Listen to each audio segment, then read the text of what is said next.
In the heart of a sprawling coastal kingdom, where the sea meets the sky in an eternal embrace, a legend was born, a woman destined not only to rule the land but to conquer the waves themselves.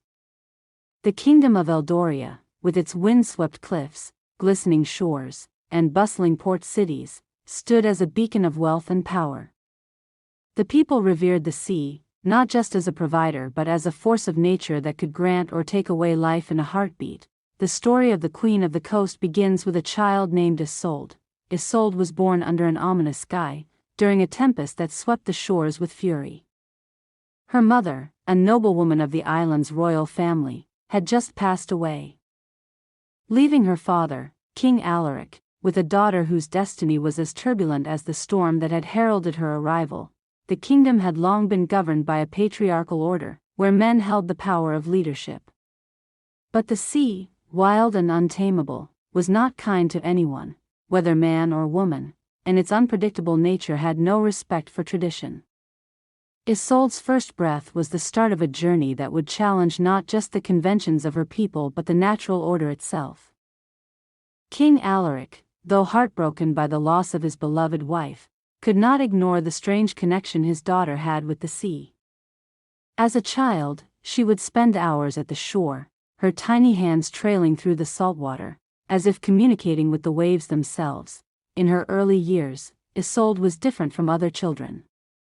She never feared the sea like others. She was drawn to it, its crashing waves and howling winds seemed to beckon her. It was as though the sea itself had recognized her as one of its own. As Isolde grew, so did her extraordinary connection to the ocean. By the time she reached her teenage years, whispers spread across Eldoria about her unusual affinity with the sea. Sailors would claim that they had seen her walking along the coastline, her steps in tune with the rhythm of the waves. Fishermen would speak of strange calmness in the waters whenever she appeared. However, not everyone saw her growing power with favor. The kingdom's council, a group of influential noblemen, feared the idea of a woman ruling such a vast and unpredictable land. They conspired against her, whispering that a queen with a connection to the sea might be dangerous. Their plot was to discredit her, to reduce her standing in the eyes of the people. One day, they sent her on a voyage, not as a test of her skill but as a dangerous challenge. They gave her a fleet of ships to command, sending her out into the uncharted waters where few dared to sail. They believed that the sea would claim her as it had many others, but Isolde was no ordinary sailor. She commanded the winds as though she were born to them, her deep understanding of the ocean allowing her to navigate the treacherous waters with ease. For days, she sailed further into the heart of the storm, facing towering waves and blinding rain. Yet, she never wavered. As the storm raged, she stood at the helm, her long dark hair whipping around her face like the sea itself. By the time she returned, with Th. But Isolde was no ordinary sailor. She commanded the winds as though she were born to them, her deep understanding of the ocean allowing her to navigate the treacherous waters with ease. For days, she sailed further into the heart of the storm, facing towering waves and blinding rain. Yet, she never wavered. As the storm raged, she stood at the helm, her long dark hair whipping around her face like the sea itself. By the time she returned, with the fleet in tow, the people of Eldoria had witnessed her power. The tides, once her enemies, were now her allies. The nobles, who had hoped to see her fail, realized they had underestimated her. The whispers of her connection to the sea transformed into rumors of her destiny.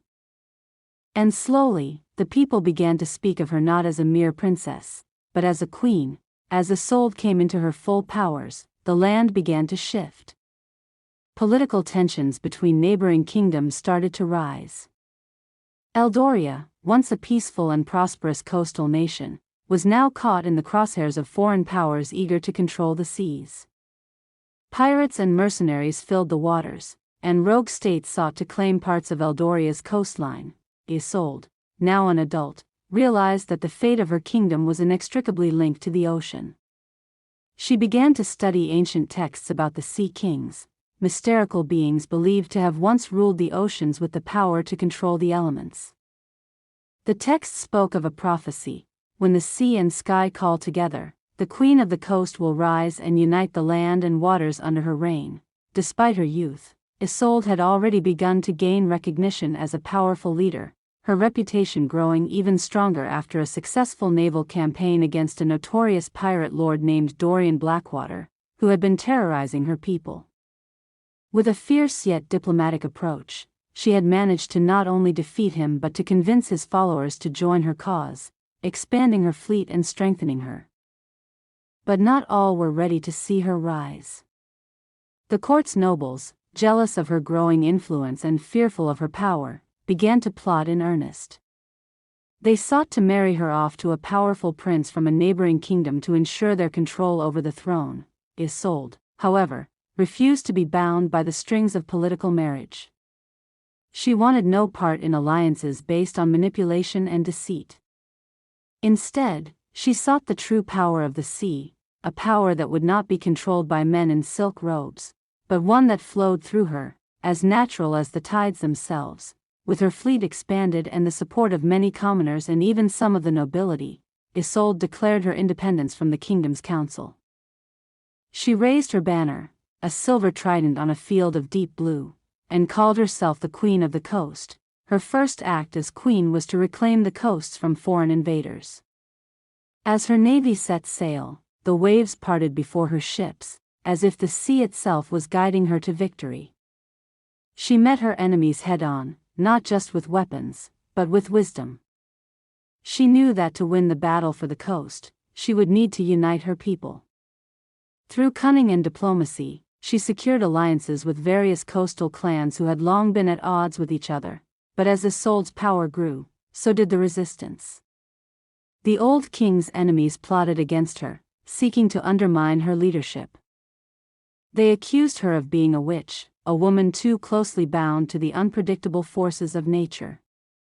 Rumors spread that her victory in the seas was not due to her skill but her connection to ancient, forbidden magic. Isolde would not let these challenges stop her. She ventured deep into the heart of Eldoria's most sacred lands, seeking the wisdom of the ancients. There, she encountered the sea spirits, ethereal beings of immense power who revealed to her the true nature of the ocean's magic. They told her that she was more than a ruler, she was the heir to a dynasty of A. Armed with this knowledge, Isolde returned to her kingdom, ready to claim her throne once and for all. The final confrontation came when her enemies, desperate to take her down, launched a full-scale assault on Eldoria. Pirates, rival kingdoms, and traitorous nobles gathered in an alliance to overthrow her. As the battle raged on land, Isolde took to the sea with her fleet. The skies darkened, and the waves grew higher, as though the ocean itself was rising to protect her. A massive storm raged as she faced her enemies in a final, desperate naval battle. With the sea spirits guiding her, Isolde unleashed the full extent of her powers. Her fleet moved like a single entity, as though the ocean itself was steering them. Waves crashed against enemy ships, and lightning split the sky, illuminating her path to victory. In the end, the forces of the sea were too strong, and Isolde triumphed, reclaiming her kingdom and cementing her title as the Queen of the Coas. Isolde's reign marked a new era for Eldoria. No longer a kingdom ruled by men, it became a land where the bond between the people and the sea was honored and revered.